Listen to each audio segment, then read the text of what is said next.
Tonight on the Fifth Chapter, Major League Baseball's owners have a plan to start the season in July. Will the players agree, or will money get in the way? A fighter tests positive for coronavirus, but the UFC holds its event the next day anyway. Did Dana White make a careless decision or show that his system is working? And two All Big Ten first-team cornerbacks. Why was one drafted third and the other not drafted at all? Join the conversation by sending your tweets to @DennisFithian and @BChapSports. This is the Fifth Chapter with Dennis Fithian and Brian Chapman. He represents the mitten by way of Penn State. When Chapman gets to talking sports, the people can't wait. He represents the mitten. Be a true EMU, but cut Dennis in the fall and his veins bleeding blue. They got respect around the state when that light turns red. So don't sleep on these dudes. Just invite your friends to cut your nap short and tip your cap for and sit back for the Fifth Chapter.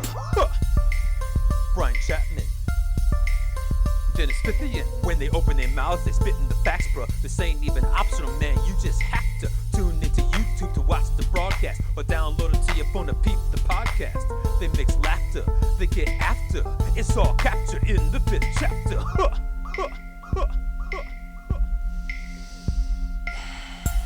That's right, the wait is over. Welcome to the Fifth Chapter. I'm Brian Chapman.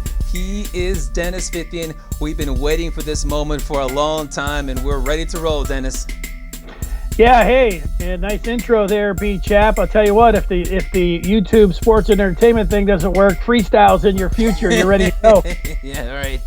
I don't know about that, but this is our very first show. We plan to air every Tuesday and Thursday right here on YouTube at 8:30 with Detroit Sports Talk, National Sports Talk, and a lot of fun. Each show is going to be broken down into 5 chapters. You can listen to the podcast of each show on Apple iTunes, Google Play, and Spotify as well. Those will be available a couple hours after our YouTube show ends. And we've got some great ways for you to participate as well by sending in your tweets during the show, either @DennisFithian or @Brian Chapman. And of course, if you are able to do so at least a half hour before the show, you can send in your video tweets. So let's now take a look at today's book so you know exactly what we've got going on for the show.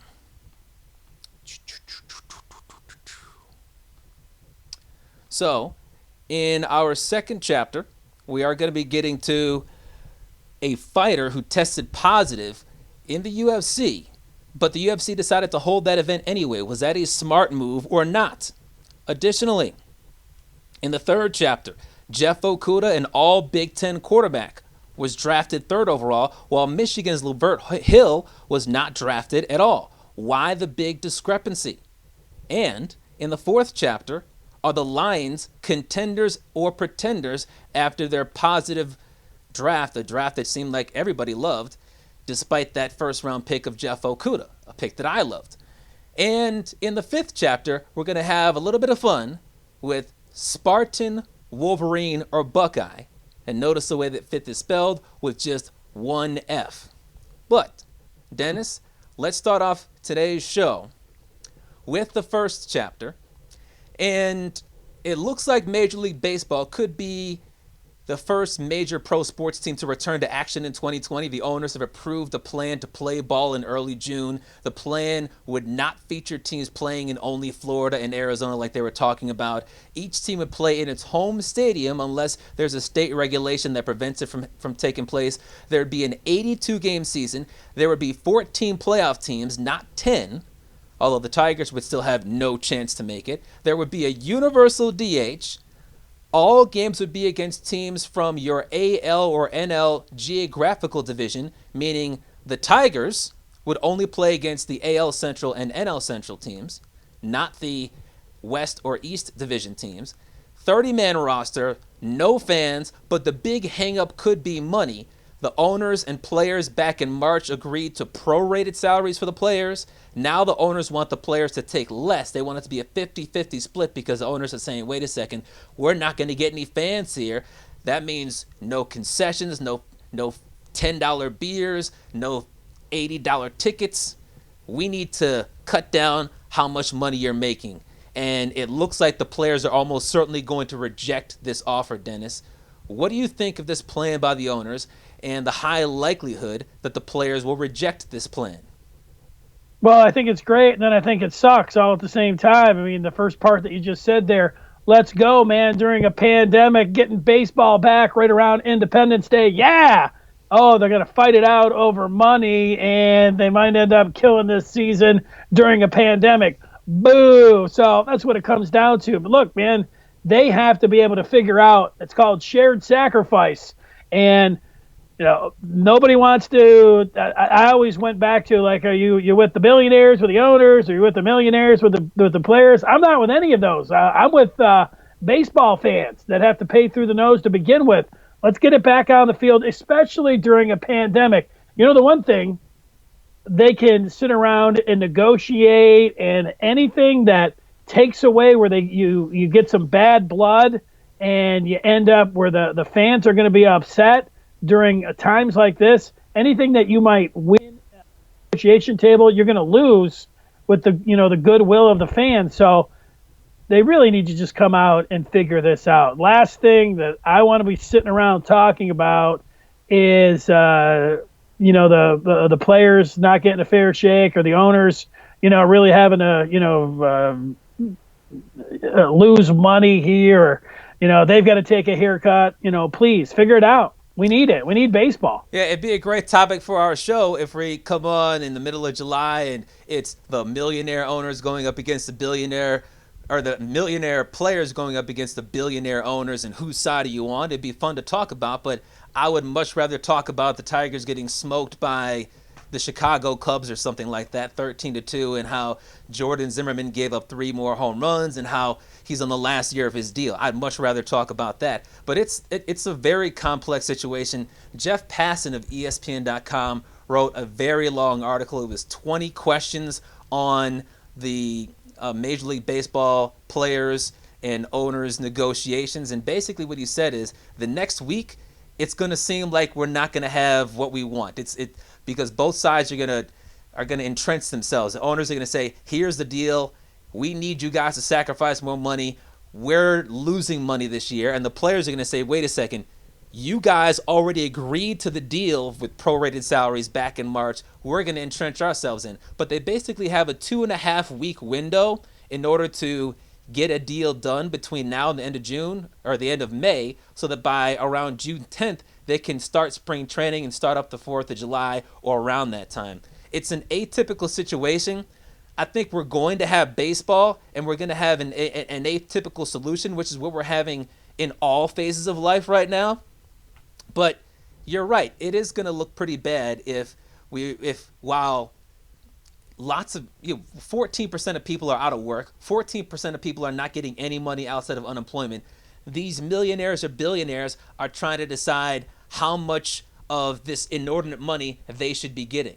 The one thing that I think is important, if you're saying, well, I don't care about the players, is they do have a point when they say that they are risking themselves, because they're going out there, traveling to different cities, having to go through airports, having to stay at hotels, having to interact with other players, and they could potentially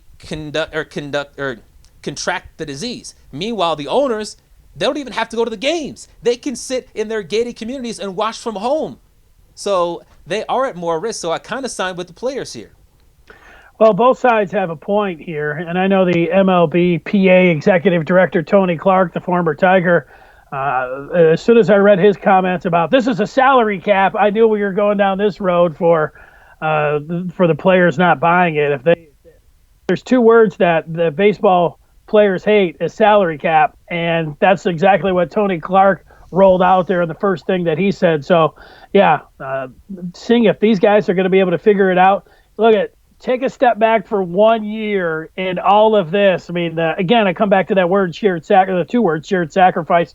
Got to be able to figure that out. But like what you were saying there, Chap, last year, the Tigers were out. By this time last year, we knew that the Tigers were done. Even though they didn't have a chance, they weren't relevant for your average baseball fan before they knew they were going to lose 114 games. But if you go back to the 2 previous seasons, the back-to-back 98 loss season, 2 years ago, the Tigers were relevant until mid-June. Right up until Father's Day, you would still be highly interested if you were an average Tigers fan. an 82 game slate where this might take your interest up to September. Wow, that would be fantastic here for sports fans. You're not gonna sucker me in. You're not gonna sucker me in. And even though there's gonna be 14 teams, not 10 making the playoffs, you're not gonna sucker me in. To sucker you into what? That they could be interesting? Correct. You're not going to sucker me into the Tigers being what'll be interesting to me is not that, hey, if the Tigers can just be like 2 games above 500 in the first month or two, we can hope that maybe they can sneak in if their division is really bad. What interests me is that the rosters are going to be expanded to 30 as opposed to 25 or 26, which means an extra opportunity for a guy like Mize or Manning or Paredes to make the opening day roster. And then of course they have like a 20-player traveling taxi or something like that. So I mean, most fans are not interested in Jamer Candelario. He's a bust. Most fans are not interested in Christian Stewart. He showed last year he's a bust. Most fans want to see what they have in AAA and AA, and with those seasons being in jeopardy, with the major league rosters expanding, I want to see what they've got coming up in 2021 and 2022, and we could see that at Comerica Park with no fans this summer. Well, I can see how this is going to go. I like Candelario did not have a good season last year, and he's trending towards, being a bust. But I'm not completely ready to put that tag on him. And same thing with Stewart, man. He has to have a big year and start hitting the ball out of the ballpark. But I still think that your average Tiger fan still has hope for those guys. That's me, chap. I think the fans are with me.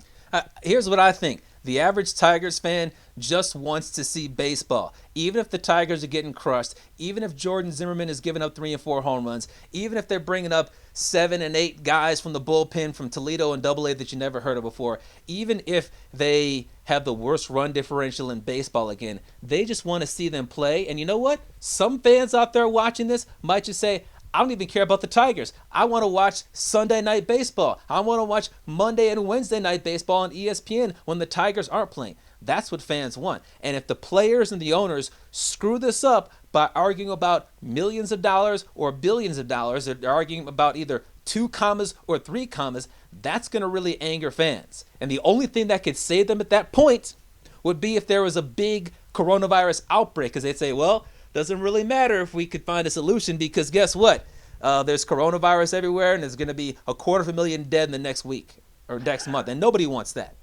Well, we can agree on that. Speaking of the coronavirus, we did have live sports this past weekend as the UFC did return. As we go to Chapter 2 here and turn the page, UFC had number 249 for those that are keeping track. It was down in Jacksonville, and they had a card of 12 fighters, but one of those fighters ended up testing positive, so they had 11, but the show went on, chap. Yes, it did, and that was what was a pretty big controversy for a lot of sports fans and a lot of UFC fans, especially when you consider that the NBA canceled its entire season, or at least suspended it for 30 days after one player got suspended. So after UFC 249 took place, the commissioner, the president of the UFC, Dana White, spoke to reporters about his decision to go through with it anyway. The bottom line is the system worked. The system is you want to find people that, what you don't want to do is 2 days after the fight say, oh shit, Jacare tested positive for, so it worked. I mean, the system worked that we put in place.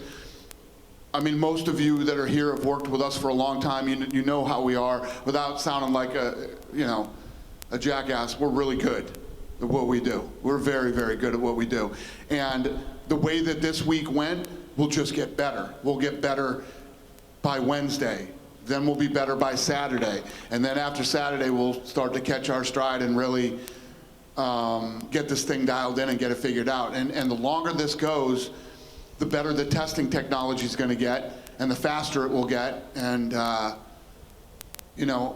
we're going to prove by next Saturday that professional sports can come back safely. So there you go, UFC Commissioner Dana White digging in, saying his system worked. And, the question that we want to ask our people out there and that we're going to discuss is whether or not it was a smart decision to go forward with UFC 249 despite the fact that a fighter tested positive, or was it a dumb decision because Dana White says that his system worked. I look at what took place, and I think it was a careless decision. I think it was a reckless decision. When you look at what the NBA did, yes, we didn't know as much about the virus at that time, but they suspended it for 30 days. And I think at this point, no one would say that the UFC needed to be suspended for 30 days, but they didn't need to have that event take place on Saturday, the day after he tested positive. And then when you look further at some of the things that were taking place, it wasn't just that Jacare Souza tested positive. It was also that 2 of his cornermen tested positive. So now you're talking about almost an outbreak. That's 3 total people. And then you see that he lives in Florida, in the Orlando area. On Wednesday, he drove up to Jacksonville, the site of the UFC fight, and told UFC officials that he had been around a family member who might have contracted the coronavirus. Then he was tested and monitored. He still went to the weigh-in and the stare down on Friday, knowing that he might have contracted coronavirus while wearing a mask and gloves. And then later on Friday, he received a positive test. Additionally, and we can show you this video as well, there was video of him and one of the other fighters, Fabricio Verdum, and Fabricio Verdum did not test positive for coronavirus, but as you can see from this video, they were not socially distancing here. They're inches apart from each other, chest to chest. And that's not a good look if you're trying to show that you're doing things the right way. That's not a good look if you're trying to instill confidence that everybody at the UFC is socially distancing and doing what it takes to prove that that the UFC is going to be coronavirus free. I don't like this move. I like the UFC. I think that the event on Wednesday is okay. The event next Saturday is okay, provided everybody tests negative. But the one on Saturday should not have taken place. I wouldn't be surprised if others test positive because of what we just saw. Well, I think you make a lot of good points, but the thing here, there had to be one. Some sport had to try this and start it back up and be a test case, and this was the one. And we're going to see how it plays out. I agree, man. It looks a little reckless, especially in the video that you showed right there.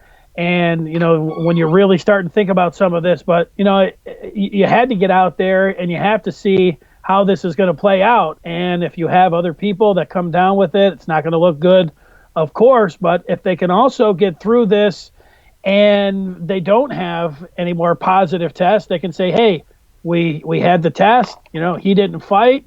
And so what happened here is that it worked. What I thought was pretty interesting about this was the waiver. Did you see some people got a hold of the waiver that some of the fighters had to sign, and in it they had to sign that they were not eligible to go to a hospital and get treated if there's something with a virus. They had to sign that. They couldn't say anything negative against the UFC, and they also had to guarantee that they wouldn't come in contact with people with underlying health issues for a month. Now, I don't know how they could guarantee that, but that's a lot to have to sign, and I think this is going to be something to take a look at in the future here in the days ahead, maybe Major League Baseball, but certainly other sports.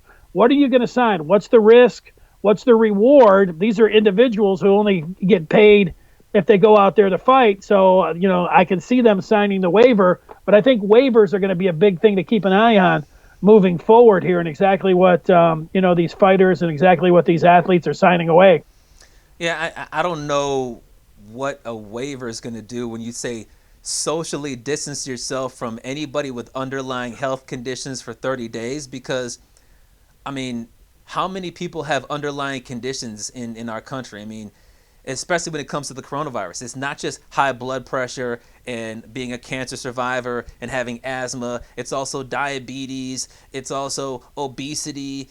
There's so many things that could make you high risk. So, if you have a family member, if you have a friend, if you live in one of those states like New Jersey where somebody has to pump the gas for you. I mean, any one of those situations could allow you to come into contact with somebody who has an underlying condition. So I don't get that. But what I really don't get is how the UFC was allowed to, but not allowed, how they felt okay with seeing Jacare Souza, who ultimately tested positive in that video with Fabricio Verdum, who won his fight the very next day.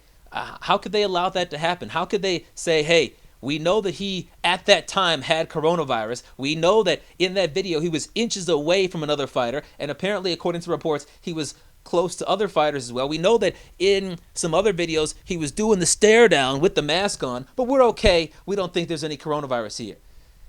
Yeah, well, I think what to learn there is maybe don't have until you have the test back. Let's keep that distance. Let's keep the distance, even with the mask on. Especially for him, because he was at high risk because he said, I think I might have come into contact with somebody who had coronavirus, and you know that makes you wonder. I mean, you talk about the waivers that these other leagues might have. I also wonder what their response is going to be, not if, but when somebody else tests positive for coronavirus. The NBA was the first major sports league to have somebody test positive, but that was back on March, the day that sports betting opened up, and they shut it down for 30 days. What if Major League Baseball comes back? What if the NBA and NHL resume their seasons and somebody tests positive? Dr. Fauci was telling Peter King on his FMIA podcast that if, for instance, a member or 2 or 3 members of the Kansas City Chiefs test positive for the coronavirus, they'd have to self-quarantine the entire team for 2 weeks. Like, that would ruin the whole season. What if they did that in baseball, basketball, hockey? You can't quarantine a team for 2 weeks and have a real season. No, but you could, following UFC, if you had a player test positive and you took that player out and you just had a backup come in and the player that tests positive has to self-quarantine for 2 weeks. I think that's going to be the idea and at least the model here in the short term that I think some of these leagues are looking at. If it's coming down where you get a positive test and you're just going to scrap the event or you're just going to scrap the season, then this is going to happen because we're going to have some positive tests. If you're just going to shut everything down with a positive test, then we're not going to have sports this spring or summer. Well, Bob Costas was actually interviewed on CNN last week, and he was asked about the possibility of us not having sports for the rest of the year, and he said that is a possibility. And going back to that Fauci interview with Peter King, he said that if one player on the Chiefs in this hypothetical scenario tested positive, it might be okay to do what you said and say, hey, let's just move that guy to the side. Let's just quarantine him, and then you can keep on playing while monitoring everybody else closely. But if you get 2 or more, then you have to assume that there are other players in that locker room that are positive. Even if they are negative on that one day, they might not have enough of the virus in them to test positive, and you pretty much have an outbreak. And that's the conundrum that we're in right now. Good word, conundrum. Right.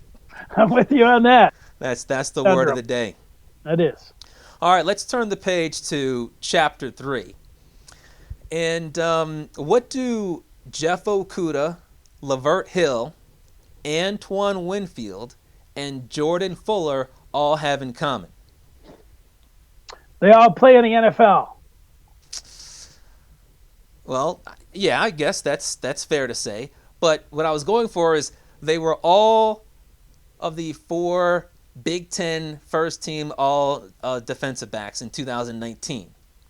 But according to NFL teams, one of those 4 guys doesn't belong in that group, and that's Michigan's LaVert Hill, because the other 3 got drafted, and Jeff Okudah of the Detroit Lions translated his All Big Ten nomination to be the 3rd overall pick. LaVert Hill undrafted. And I can tell you, I was surprised to see that he went undrafted. I thought that he was worthy of being drafted. But then I took a look at what Mel Kiper Jr. said before the draft. And I know a lot of folks out there say, oh, who cares about Mel Kiper Jr.? He's wrong on everything. But here's an article from 24/7 Sports. And he breaks down LaVert Hill. He says the size and lack of physicality is important, especially with tackling and being a guy that you're able to trust in that area. If you're one-on-one, you've got to be able to make a play and not just allow yards after the catch and take down a running back or tight end. You've got to be able to make those plays in open space, and that's a question about LaVert Hill. And then he added on, as a cover that guy, though, he showed he can get the job done. But Mel Kiper Jr., not sold on LaVert Hill. And looking back at some of what the experts were saying about LaVert Hill before the draft, a lot of them were saying that if he got drafted, he'd be a 6th or 7th round pick. And many said that he would not get drafted at all. So, Dennis, obviously you're a big Michigan fan. You followed LaVert Hill's career from flipping from Penn State to going to Michigan all the way to not getting drafted. And, of course, you followed Jeff Okudah at Ohio State. Why do you think there was this big disparity between Okudah at number 3 overall and LaVert Hill going undrafted? Yeah, I followed Hill all the way back to his Detroit days. He was a highly sought-after corner, not just from Penn State. Everybody wanted him. He reneged on the Nittany Lions. Well, he flipped. That happens a lot. You know what? I can remember sitting in the press box next to an NFL scout, I think, from the Bears, and he was there, and he was looking at both LaVert Hill and David Long, and he was asking me questions about him. And LaVert Hill had a really good 2018 campaign. Last year, not so much. A lot of pass interferences, a lot of grabby, too many PI him there. And look at, for a corner, what's the number one thing that you need to do? You need to be able to turn and run with a guy, and pass coverage is, number one. Yeah, you want a guy to be able to stick his nose in there and be able to tackle and everything, but he just didn't have a good 2019. And then that scout told me in 2018, when I was talking highly of LaVert Hill, he was saying that it's really going to come down to his test numbers. How's he going to run? If he wants to be somebody that's going to get drafted, you got to have speed is everything when it comes down, to corners, and you're talking about getting drafted. I mean, if you're running, if you don't have you don't get a sub 4.6, you're going to be in trouble big time. Sub 4.5 a lot of times if you're talking about getting drafted in the first couple rounds. And he didn't have the greatest combine, but what you saw, what he was able to do, and I'm surprised that he didn't get drafted, though. I'll make this prediction here on the first show that I think LaVert Hill will stick with the Kansas City Chiefs, and I think he will make their roster. Yeah, and you talked about his combine, and I actually pulled up his combine notes, and I've got it on the screen so everybody can see, from NFL.com. And they don't list a 40 time for LaVert Hill. They don't list a vertical jump, a broad jump. I don't remember if he was hurt or something like that. The only thing that was listed for him was the bench press. He had 21 bench press reps. So I was trying to see if I could find something that confirmed that he was slow on his testing, but he didn't test at the combine. One thing I did see on this page, and I'll scroll down to the bottom for you, is they have this little excerpt at the end that says, "Sources tell us." And it says, "He's too small and can't run. I like the ball skills, but the physical makeup falls below our standards." And that source was a personnel director for an NFC team. And obviously every NFC team passed on him in the draft, as did every AFC team. And every NFC team passed him in free agency. The Chiefs were the team that ended up selecting him. So, I mean, I look at that evaluation. He can't run and he's too small. And I get that he didn't have a good year. He didn't have as good of a year as he did in 2018 at Michigan, but it was certainly good enough to be all Big Ten. He did have 9 pass interference or holding penalties, while Jeff Okudah famously told the dishonest media, "I didn't have any penalties last year." And so that obviously separates the two of them. But I'm like you. Like, unless I see he's running a Tease Tabor like 4.78 40-yard dash, I was thinking, at least from the Lions' perspective, why didn't they pick him up in the 4th round? Why didn't they pick him up in the 5th round? I thought that he, for a guy who can, even if he's a dime back, why not take a shot at a guy who's a 2-time All Big Ten defensive back, and last year was 3rd-team All-American? Yeah, look, all those Ohio State wide receivers and Penn State receivers were smoking everybody, not just LaVert Hill. So I don't know there's some bad highlights of him, getting worked over. But like I said, there's a lot of guys that fell victim, to some of those cores for the Lions, Nittany Lions, your Nittany Lions, and also for the Buckeyes. So I get that, but I think he'll stick. It's too bad, I think it was a hammy why he wasn't able to go through all the combine stuff, and so disappointing there for him. Really disappointing for Michigan because, man, if you're a potential corner, like I was talking about before, LaVert Hill was pretty highly thought of.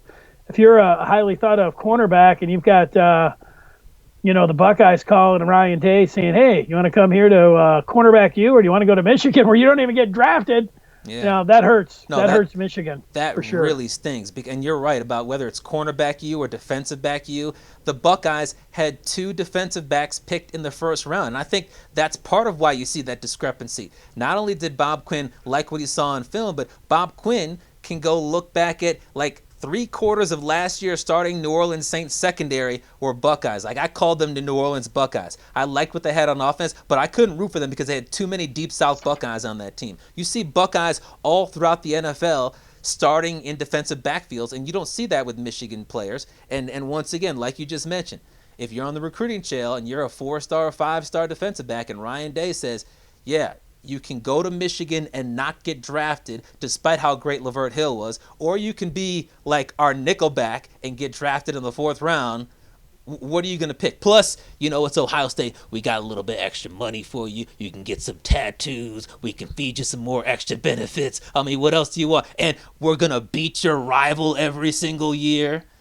And, there's unfortunately, there's a lot of reasons if you're a big-time defensive back to go there over Michigan. Enough trashing the Wolverines and blowing the Buckeyes. Let's get to chapter number 4, and that gets to... But before I get there, let me just mention this. I was looking at the other all Big Ten defensive backs drafted, and while I was watching the draft, I was shocked to see that John Reed of Penn State went in the 4th round because he missed, I think, all of the 2017 or 18 season with a knee injury, and he got drafted in the 4th round by the Texans. Antoine Winfield Jr., 2nd round. Geno Stone, 7th round. Like, I'd never heard of Geno Stone. Antoine Brooks of Maryland, 6th round. Michael Ojemudia of Iowa, 3rd round. All of these 1st, 2nd, and 3rd Big Ten players, except for LaVert Hill and one other player who was draft eligible, were drafted. It's surprising and disappointing if you're a Michigan fan. Yeah, watch the Michigan-Iowa game from this last year. You'll know who Geno Stone is. He's pretty prominent in the film if you go back and watch that game. All right, now we'll go to chapter 4, and that gets us to the Detroit Lions in 2020. And if you feel like they're pretenders or contenders, I feel like I know where you're going to go, so let me tell you where I'm going to go with this particular question, as much as I would like to say they're contenders, because I do think they're in the 7-9, like most teams in the NFL, 7-9 and 9-7 range. And on that high end, if it's 9-7, which actually I predicted when the schedule came out last week, going game by game, you could make a case, hey, you think they are going to be contenders. But I've seen them before be 8-8, 9-7 at the end of the year, and when it counts, if they have to beat the Packers or beat the Vikings, they haven't been able to do it. And with this regime here, I just can't put them into contend NFC North, which we are. You have to. You cannot put them as contenders. They're pretenders. Dennis, I'm going to throw you a curveball. Wow.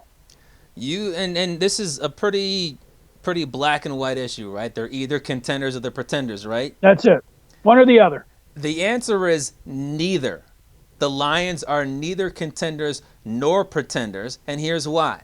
The Lions are not going to contend for the NFC North title, and they're going to be so bad, they're not even going to pretend to contend for the NFC North title. They're going to be a bad football team, and bad football teams don't contend for division championships, especially in good divisions like the NFC North. Last year, the Packers were 13-3. Some thought they were fraudulent and 13-3, but they made the NFC Championship game and were 13-3. Let's say they were only an 11-win team. That's still way better than the same old Lions. The Vikings were 10-6. I thought they might have been better than the Packers. One thing I do know is both of those teams are way better than the Detroit Lions this year. The winner of the division is going to have at least 11 wins, right? I mean, would you doubt that they're going to have at least 11 wins? Maybe 12 or 13 like last year. To contend for the division, when you need 12 to win it, you've got to finish with at least 10 wins. The Lions aren't going to have 10 wins to be a contender. And if you want to be a pretender, then you've got to be at least a 9-win team. I know you think they're going to be a 9-win team. I've got them going 5-11.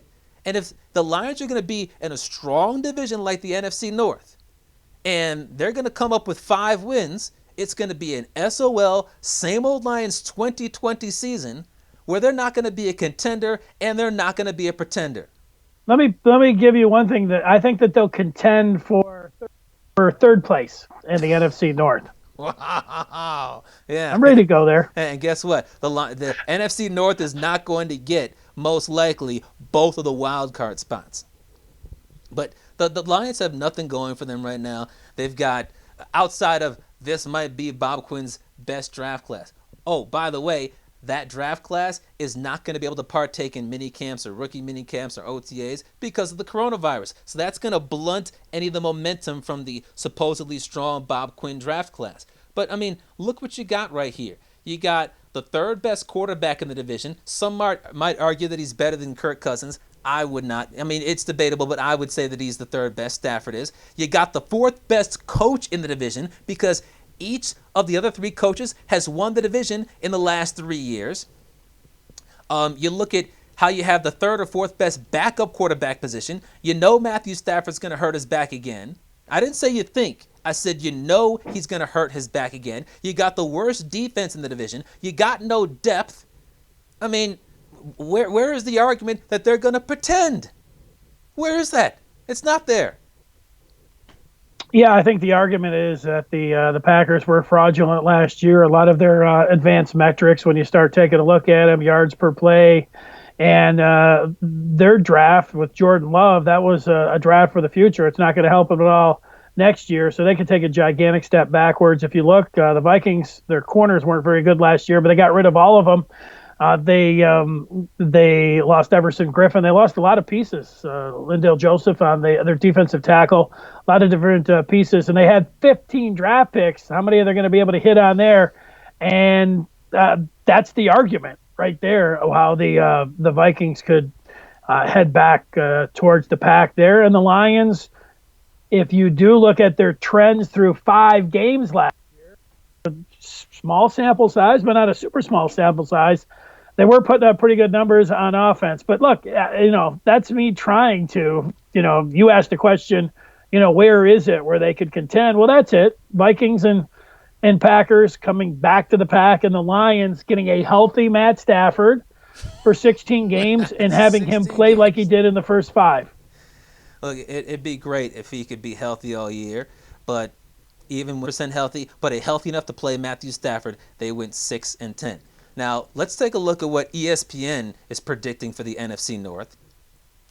And as you can see, they've got the Bears at 7-9 in the bottom of the division. They've got the Lions at 8-8. They've got the Packers at 11-5, winning the division, and they've got the Minnesota Vikings contending at 10-6. So, I mean, what you have right there in this scenario is the best case scenario for the Lions in terms of a low win total for the division winner, 11. And when you look at 8-8, I know that you have them finishing 9-7. I think most folks would say if all things go right this year, the Lions will go 8-8, and that still puts them 3 games back of winning the NFC North, or really 2 games or a game and a half away from being a contender in the NFC North. Here's a little graph that just came in on my Twitter feed, and it's directed at you, chap. Ready? Yeah. You know what? You can call me a hater. Get that off the screen. You can call me a hater, but it's also telling the truth, because guess what? 1 playoff win since 1957, a 3-12-1 record last year. Hi. Nice to see you too. Last time I checked, I predicted the Lions would go 4-11-1 last year. I, Brian Chapman, predicted that they would go 4-11-1 last year. Once again, everybody ridiculed me and said, oh, Chapman, You're an idiot. You're a clown. You predicted them to have a tie. And in the first game of the year, they tied the Cardinals, which meant that everybody else's prediction was already null and void, and my prediction was not null and void until the final game of the season.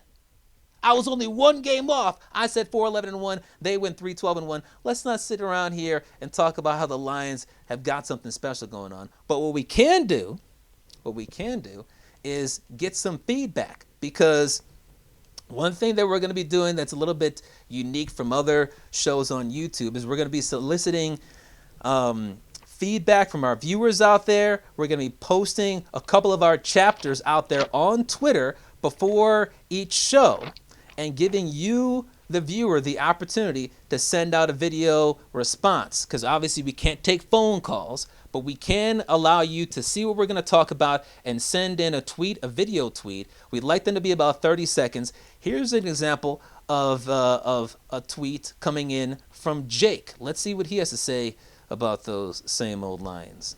Contender versus contender question. And to me, it's simple. There's just still far too many holes on the defensive side of the ball for the Lions to be anything but pretenders. And I know they addressed some of those holes in the draft. I love the Okudah pick in the 3rd round. And, of course, Okudah, he better be good taking him at number 3 overall. But to me, still too many holes on the defensive side, especially considering how good Minnesota is going to be, much improved. And we know what Green Bay is. So, unfortunately, pains me to say this because I so desperately want the Lions to be relevant.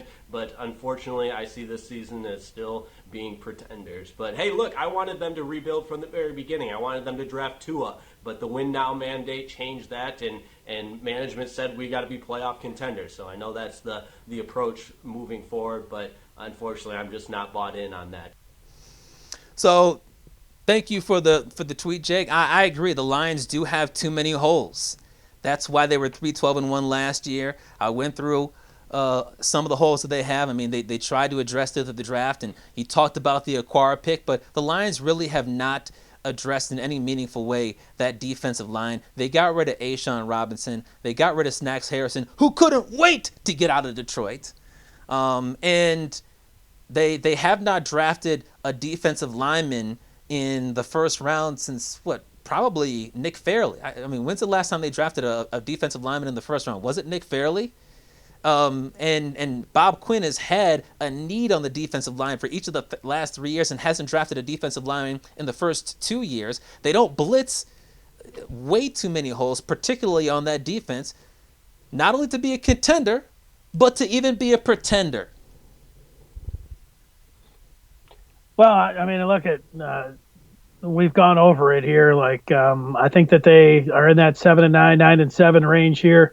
But they really do. The one thing they need, a pass rush. Maybe Okudah can be that guy. Maybe the Okudah from 2 years ago can play like that this year. But do remember, the one thing they remember is they have a lot of cap space, and they do have the ability to go out there and still find one of the remaining free agents that are out there. I know, man. Like, we could be sitting here next week and the Lions signed Jadeveon Clowney, and then it looks a lot different when you're talking about addressing the pass rush. Yeah, you know what Jadeveon Clowney is going to do right before he signs that contract? He's going to call up Darius Slay. Darius Slay is going to be like, you don't want to come to this place. He's going to call up a bunch of other Lions. Clowney's the big name. Everson Griffin would be another one. Minnesota let him go. You get him. A lot of times you've seen that. A guy gets to go and stay in division and gets to, not only are – you're hurting the Vikings by him leaving, but then he comes in. I know that didn't necessarily work with Mike Daniels last year, but, I mean, that's it. I mean, they've got some money to spend, and there's some big names out there. Do you worry if you're a Lions fan that they might bring in somebody that's just looking for a payday and then they're on their way out? Of course. I know that's the job of Bob Quinn to be able to figure it out. Has not done a very good job at identifying guys that free agents to come in here, veteran free agents, in the last couple years. He's had a tough time there. Yeah, well, nobody wants to come here. But we do appreciate that tweet coming in from Jake. If you want to do the same, we'll try and tweet out a couple of our chapters before Thursday's show, and you perhaps could have your tweet featured on the next episode of the Fifth Chapter. So let's now turn – oh, by the way, before we turn to the chapter to the praise to Chapter 5. One thing I was thinking about before the show, Yeah. how funny would it be if this was the year that the Lions finally won the Super Bowl and no one was there to witness it? They have a Super Bowl championship at, I don't know where it's going to be, LA or Las Vegas or whatever. Nobody's there to cheer them on. They'd have a Super Bowl parade where nobody's allowed to attend if we still have all this coronavirus stuff going on. And then fans are allowed to come back in 2021. They hang the banner up 4-12. Yeah, well, you really are a hater, man. I'll tell you that. You're a hater. You can call it what you want. All right, now let's turn the page to Chapter 5, and we're going to have a little bit of fun here. And in the 5th chapter, Fith, we're going to play a little game called Spartan, Wolverine, or Buckeye. And here's what I've got. I've got 5 headlines for you. 5, all right. I'll read the 5 headlines to Dennis, and he has to guess if the person in the headline, I'm going to say person or entity in the headline, is a Spartan, Wolverine, or Buckeye. Now, it could be a famous person like Tom Izzo, or it could be someone who's not so famous, like a gymnast or a random student or somebody who was just wearing a Spartan, Buckeye, or Wolverine baseball hat. We encourage you guys to play along as you're watching the show right here on YouTube or you're listening on the podcast. But Dennis, just for an easy sample question so people know how this game works, I'm going to give you an easy question, all right? Dennis, all right, here's the headline. Star athlete costs his team a title by calling timeout in the 1993 championship when his team had no timeouts remaining. Is this a Spartan, a Wolverine, or a Buckeye? That would have been Chris Webber, who's a Wolverine. That is correct. So now you guys know how the game works, and you guys can play along at home, and you can even send in your tweets to see if perhaps you can guess it before Dennis does. And if he guesses wrong, maybe you can make fun of him. So, first headline. College student who posted F the blacks on social media and used the N-word won't be suspended by the college. Is that a Spartan, a Wolverine, or a Buckeye? Wow. Well, Yeah. You know what? I think you got to go south of the border for some nonsense like that. Like, you're going to really see a Spartan or a Wolverine doing that. I think you got to go to the lowest common denominator here, and that's going south of the border. That's definitely a Buckeye. So you think that Buckeyes tend to be more racist than Wolverines and Spartans? Not necessarily, but for this, Hey, that's me. there's the show. Yeah. Cranking it up live. See how it worked. There it is. Yeah, it's coming through. So your final answer is a Buckeye? Yeah, oh yeah. Yeah, Buckeye. And the answer is Spartan. Dennis is wrong. The student's name is Jillian Kirk. The story says Michigan State University has said it will not discipline a sophomore who made a number of racist comments on social media. Students at the East Lansing College expressed outrage over the decision by administrators not to respond to posts by Jillian Kirk, who tweeted, "God bless America, F the blacks." In another tweet, she wrote, "F N-words, I'm so over it." So there are racists even in East Lansing. Seems like a suspension should be coming somewhere. For, just me. You got to balance it because it's very injurious. I wouldn't be inviting her to my house party, and she wouldn't want to come to my house party. But I mean, we do have freedom of speech. I think it'd be, in this day and age, it'd be hard for her to find a whole lot of friends once they found out that she had those views. Second headline, and you're 0 for 1. Campus police acquires military weapons. Blank University uses federal program to acquire, quote, mine-resistant, ambush-protected vehicle. Is this a Spartan, Wolverine, or Buckeye? Yeah, that sounds like Michigan. That sounds like Michigan to me. We saw what was going on at the state capitol a couple weeks ago. I know that you could go to East Lansing for that, but that smelled and felt like Michigan right off the bat to me. So the first thing that came to my mind. So you think that maybe perhaps parked next to Jim Harbaugh's SUV or something is a mine-resistant ambush-protected vehicle somewhere in Ann Arbor? I mean, you live in Dexter. Have you seen one of those rolling around? No, but it just, you know what? It just sounds like something a Michigan fan or a Michigan student or somebody involved with Michigan would be going after. So Well, no, I feel this confident. isn't a student. It says campus police Oh, acquires campus military police. weapons. Yeah. I feel Michigan's the one still. Your final answer? Yeah. Incorrect once again. You're 0 for 2. The answer is Buckeye. Ohio State got their Army vehicle from the Defense Department through the 1033 program. The story says that UCF, University of Central Florida, also acquired a grenade launcher from the Defense Department using this 1033 program.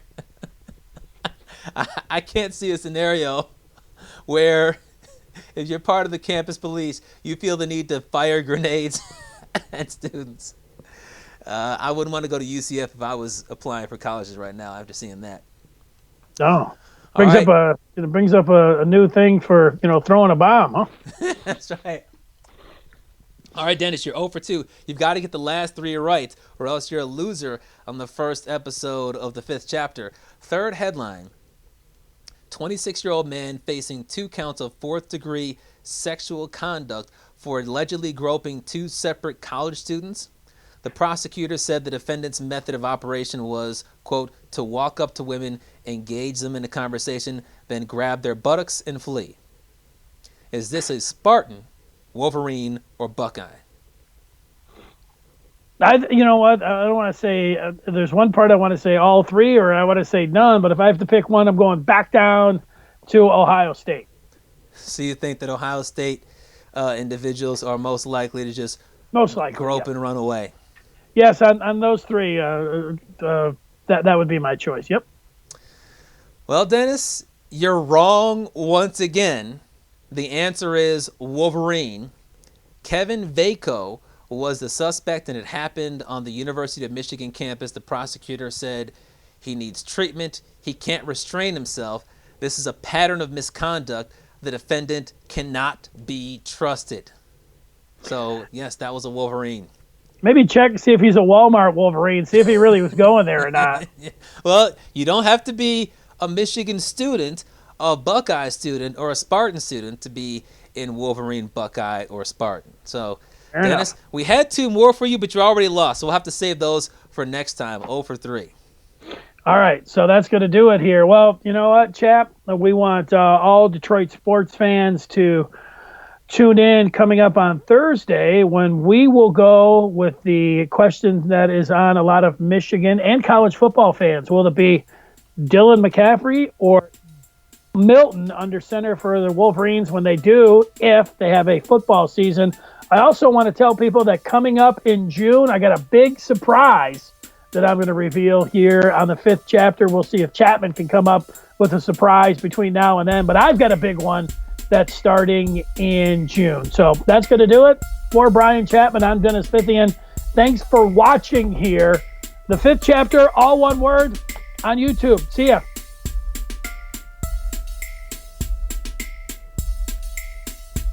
He represents the mitten by way of Penn State. When Chapman gets to talking sports, the people can't wait. He represents the mitten. Be a true EMU, but cut Dennis in the fall, and his veins bleeding blue. They got respect around the state. When that light turns red, so don't sleep on these dudes. Just invite your friends to cut your nap short and tip your cap for and sit back for the 5th chapter. Huh. Brian Chapman. Dennis Fithian. When they open their mouths, they spit in the facts, bro. This ain't even optional, man. You just have to tune into YouTube to watch the broadcast or download it to your phone to peep the podcast. They mix laughter, they get after. It's all captured in the 5th chapter. Huh.